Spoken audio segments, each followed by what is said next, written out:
Alright, here we are looking at the your turn. So I'm doing this for the second time because I made a bit of an error on it before. So hopefully it'll go well better this time. So first of all, we need to take a look at the question. We have to arrange 3 different calculus books, 5 different biology books, and 4 different economics books on a shelf. How many ways can you arrange the books if not restricted? So it's just a normal put the books on a shelf. And by the way, the calculus books are all different, so it's not like they're identical. All these things are different, so they're not identical. So it's not an example of trying to build a word with 3 C's and 5 B's and 4 E's. Rather, I just have a bunch of books. How many books do I have? 3 plus 5 plus 4. I've got 12 books. So I'm just arranging 12 books. So the number of ways that I can do that is going to be equal to 12 factorial. And when I plug that in, my 12 factorial is a really large number, 479001600. Put some commas in there. 47 million different ways. Oh, no. 479 million different ways. That's just crazy. Okay, so there's lots of different ways to do that.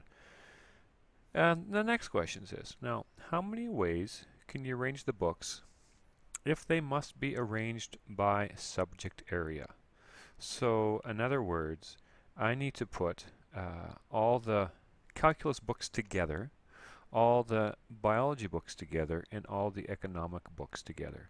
So it's kind of like in our previous question where I had A and B must sit together. Here it's all the calculus books must sit together, all the biology books must sit together, and all the economic books sit together. So the first thing we're going to do is like sort of step one.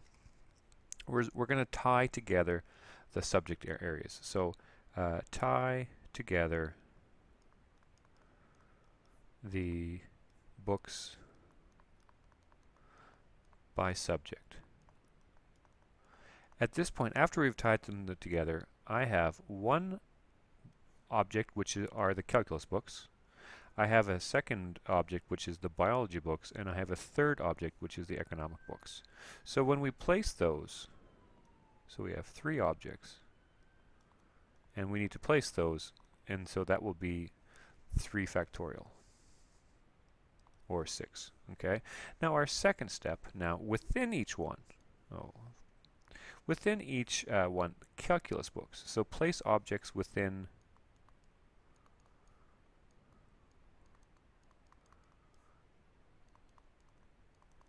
each group, each subject group.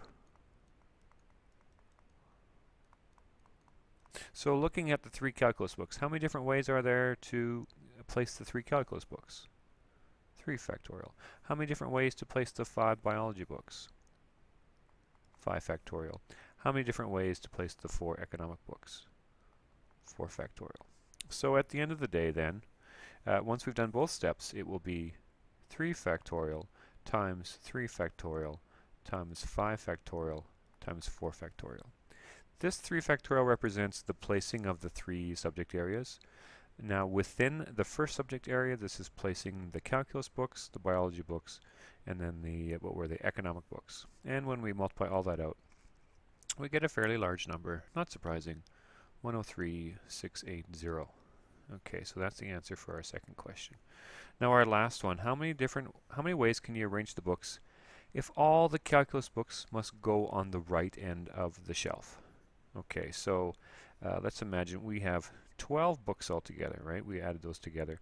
We had 12 books. So if I made 12 spots here, 1, 2, 3, 4, 5, 6, 7, 8, 9, 10, 11, 12. These last 3 will be where the calculus books have to go. Right? So placing those calculus books on the last 3 first, it will be 3 ways to put the first one, and then 2, and then 1. Or another way to say this is 3 factorial. Now this would be all other books. And there are no restrictions on this one. And there are 9 of them. So that would be, I could write 9, 8, 7, 6, but it's 9 factorial. So my answer is going to be 9 factorial times 3 factorial. Which gives me, could it be, oh, hold on a second. I had to grab my calculator because I cannot do that in my head. It is 2177 280. All right, there you go.